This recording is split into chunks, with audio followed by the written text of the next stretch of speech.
Alright guys, okay, for today our material is about ini ya, the impact of war on society. Alright, baca dulu guys. The impact of the apa the itu? The, right? So, karena dia ketemu vowel, every the meet with the vowels will be the, right?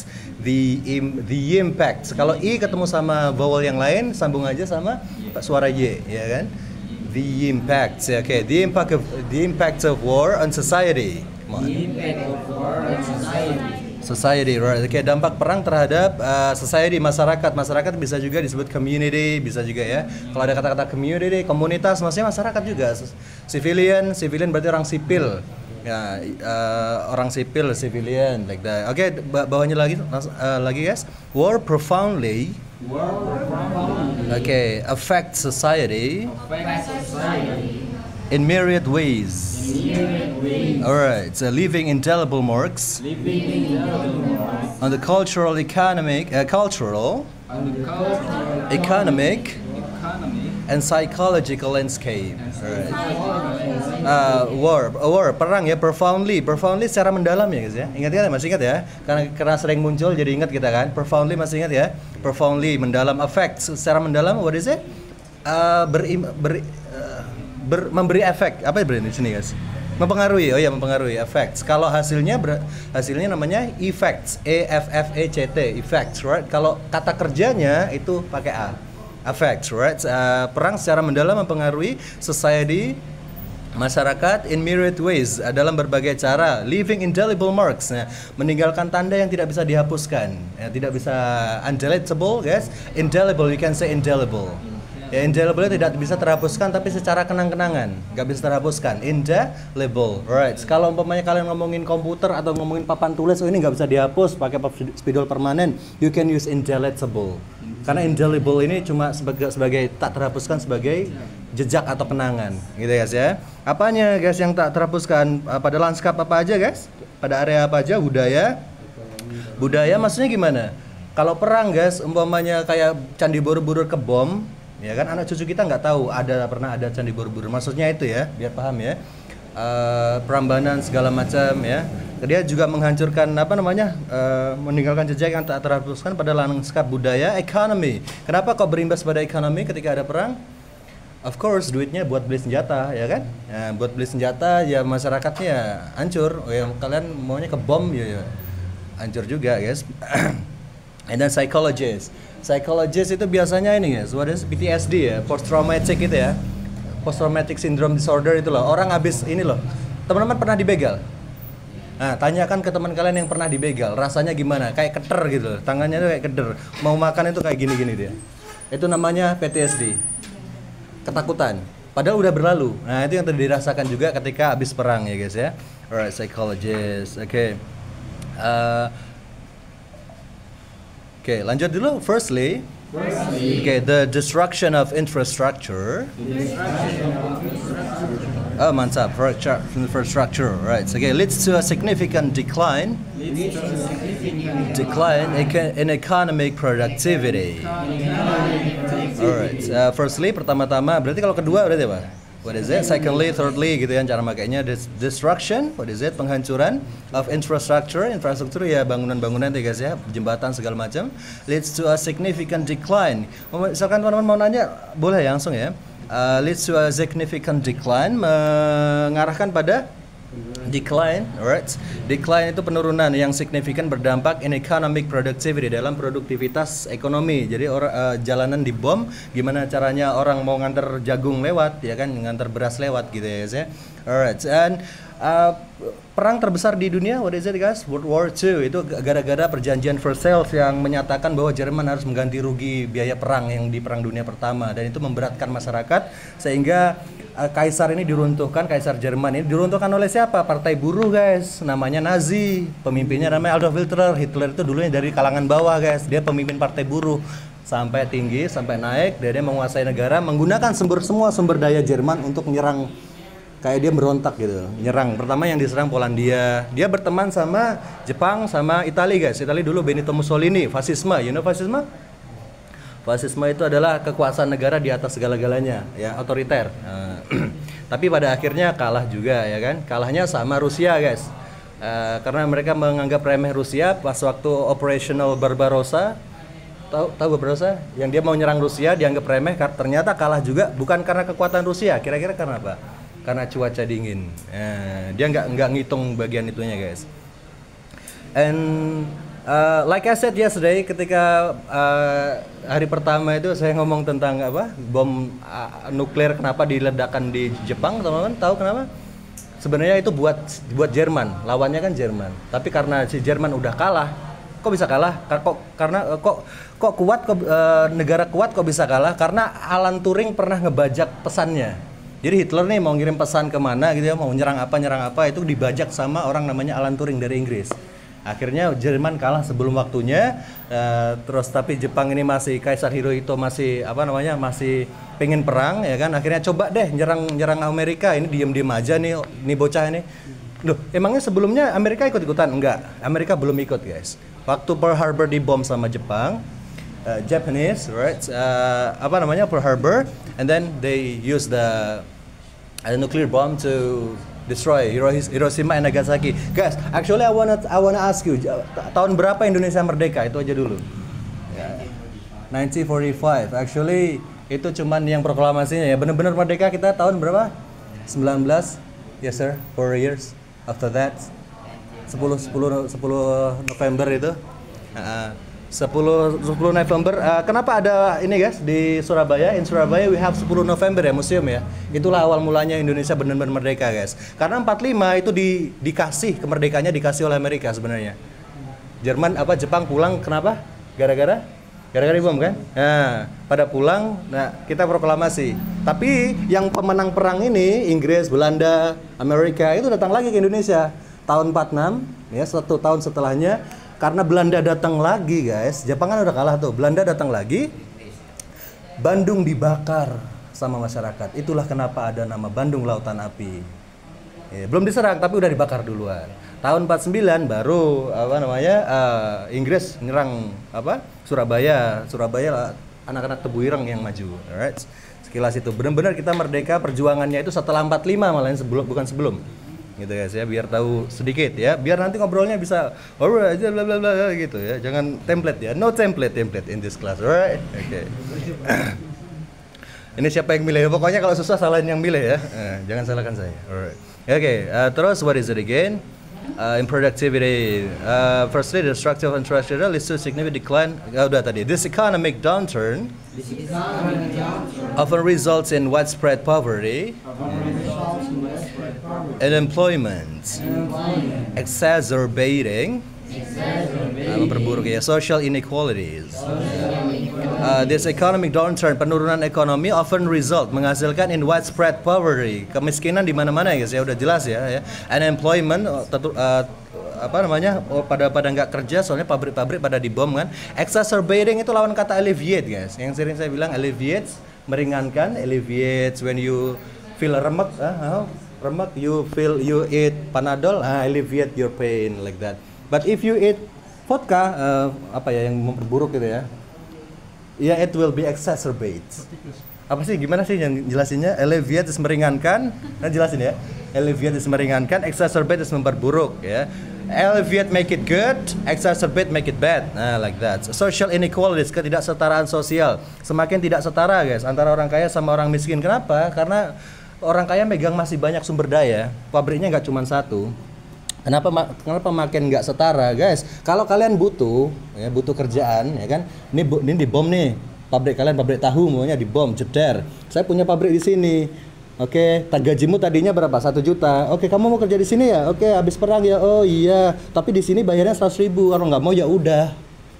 Ya akhirnya mereka harus mau. Nah, tambah nggak setara. Dipermainkan sama orang-orang yang ini tinggi ya guys ya. Pokoknya gitu, dampak perang itu kita nggak punya pilihan guys. Yang penting makan ya. Karena tadi di jam 2 jadi saya juga bahas tentang teori motivasi. Yang paling bawah itu orang makan dulu, fisiologi baru keamanan sosial, baru penghargaan, baru aktualisasi diri. Itu kalau umpamanya orang butuh makan, mau dikasih berapa aja, kerjaan apa aja berangkat gitu ya. Intinya what is it? Additionally war displaces populations. Right, and then creating large numbers of refugees creating large number of who face severe hardships. Nah, ini vocab bagus, cuma sering saya lihat juga guys. Maksudnya bukan sesuatu yang ini ya, sesuatu yang jarang dilihat ya. Additionally, furthermore, word displaces memaksa masyarakat untuk pindah ya. Displace population, masyarakat untuk berpindah. Displaces itu berpindah gitu ya intinya. Creating large number of refugees, menciptakan sebagian besar. Large number itu many ya guys ya. Many of refugees, pengungsi, refugees who face severe hardship, yang menghadapi severe itu kalau penyakit udah berat itu namanya parah. Apa? Parah ya kan? Parah bahasa Inggrisnya severe. If you wanna say penyakit parah apa, guys? Ya severe illness. Kalau kalian selama ini apa ngomong penyakit parah? Complicated. Komplikasi ya. Komplikasi itu banyak, penyakitnya banyak. Lebih ke banyak. Tapi kalau satu dan parah itu severe illness. Like corona, what is it? COVID-19. Severe hardship ya kesulitan ya guys ya. Okay, next what is it? The psychological trauma. Okay, experienced by individuals can lead to long-term mental health issues. Alright, great guys actually. Pokoknya speaking konsep 2 mantap speakingnya apa pronunciation-nya, mental health issues affecting community cohesion. Cohesion, right, persatuan lah cohesion itu ya. The psychological trauma psikologis experienced by individuals yang dialami oleh individu can lead to long-term mental health, masalah kesehatan mental yang berkepanjangan. Kenapa berkepanjangan, guys? Bayangkan ada umpamanya daerah kita kena bom, jeder, umpamanya diserang mana gitu ya. 50% orangnya PTSD, post traumatic gitu. Rasanya kayak habis dibegal, habis dikeroyok gitu loh rasanya. Orang kadar mau minum itu gini dia. Ngerti ya rasanya? Tanya aja sama orang yang habis dibegal, sering di pedang gitu ya. Trauma. Nah ini diajak ngobrol nggak bisa, ini jangka panjang. Alright, no problem bro. Ya langsung. Ya kenapa berkepanjangan ya? Karena ada beberapa masyarakat yang belum normal, ya itu bisa menyebabkan mentalnya jangka panjang, mempengaruhi kohesi komunitas. Komunitas apa?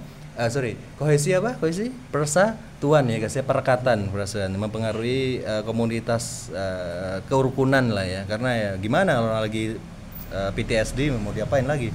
Alright, saya dikit lagi kan. Moreover, cultural heritage may be lost. As monuments and historical sites are often targets of destruction. Okay. Moreover, selain itu cultural heritage, kewarisan budaya may be lost, mungkin saja hilang ya. Bayangkan teman-teman, Candi Borobudur, Candi Prambanan itu hilang, ya kan? Hancur kita, nggak ada daya tarik lagi Indonesia. Mau orang kesini mau ngapain? Mau lihat apa? Guys? Umpamanya heritage kita, cultural heritage sudah hilang semua. Bali, for example, yang pura-pura yang terkenalnya. Nah itu ya. Kemana? Komodo Island ya. Culture itu juga cultural heritage, warisan budaya.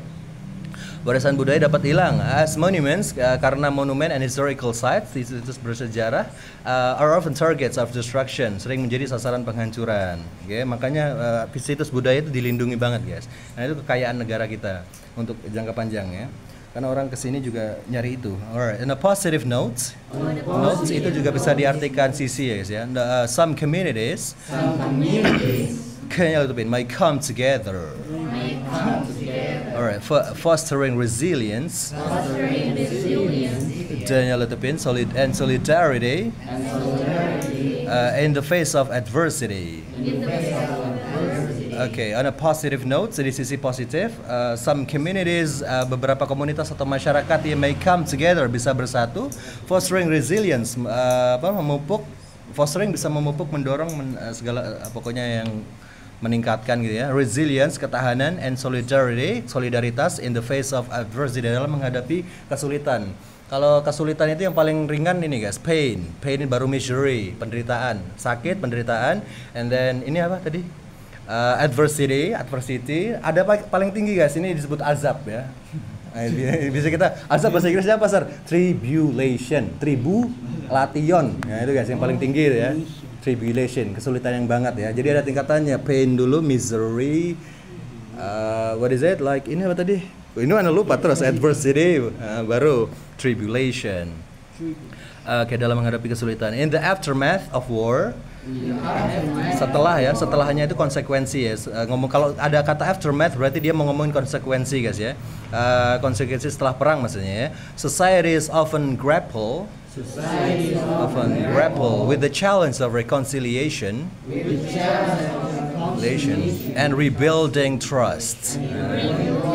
Oke, setelah perang itu masyarakat seringkali berjuang ya, berjuang itu dalam batin guys. Kalau dia pakai vocab grapple itu berjuang dalam batin. For example, pas kalian ujian, ini saya bisa nggak ya? Bisa nggak ya ini ya? Itu namanya nge-grapple guys. Kalau ya udah kerjain, pokoknya kerjain. Ini namanya struggle. Struggle itu kalau udah dikerjain, kalau masih di dalam angan-angan itu grapple. Perjuangan batin lah intinya ya. Grapple, perjuangan batin with the challenge, dengan tantangan of reconciliation. Rekonsiliasi berarti proses akur. Ya, kita kan sekarang kan sama-sama ini ya, sama-sama PBB-nya dengan Belanda, ya kan? Ya gimana akurnya? Nggak usah perlu dijajah. Waduh gimana nih biar akur gimana? Ini namanya proses rekonsiliasi. Teman-teman pasti pernah dengar ya berita rekonsiliasi Pak Prabowo sama Jokowi. Yang rekonsiliasi maksudnya berusaha untuk akur gitu lah, akur. Kalau saya sama teman saya marah-marahan terus akur itu rekonsiliasi, nggak usah pakai rekonsiliasi. Itu rekonsiliasi itu yang partai besar-besar itu aja, negara ini.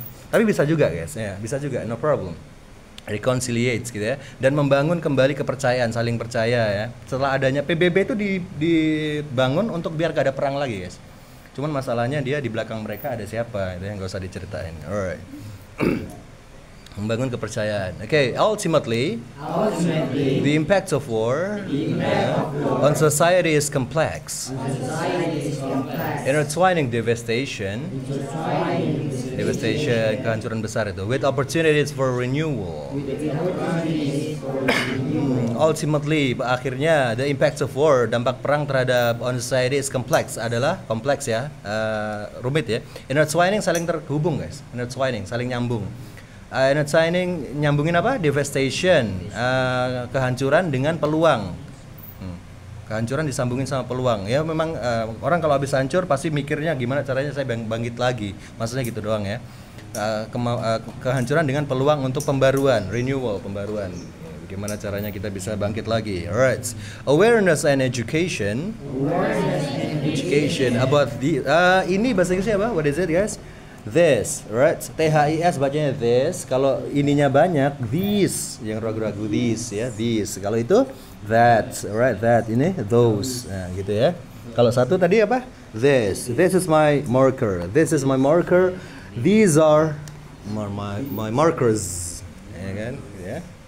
Nanti nanya lagi kalau kurang jelas, guys. Saya tulisin di papan, tulisannya gimana. Alright, awareness and education, kesadaran dan pendidikan about these impacts, tentang dampak ini, can play a crucial role, dapat memainkan peran penting yang mendesak ya in preventing future conflict, dalam mencegah konflik di masa depan ya. Dengan dimunculkannya PBB udah cukup gitu ya. In conclusion, while war brings about profound challenges, it also presents opportunities for growth and healing. Opportunity for growth and healing. Right? In conclusion, kesimpulannya, while war brings about profound challenges, meskipun perang membawa tantangan yang mendalam, it also present opportunities. Itu juga menghadirkan peluang untuk pertumbuhan dan juga penyembuhan ya guys ya. Alright, Q&A sampelsnya cuma sampai 5 itu teman-teman. Any questions about war? How do you think war affects? Alright, itulah pokoknya. Any question guys? No question, langsung saya bagi. Alright.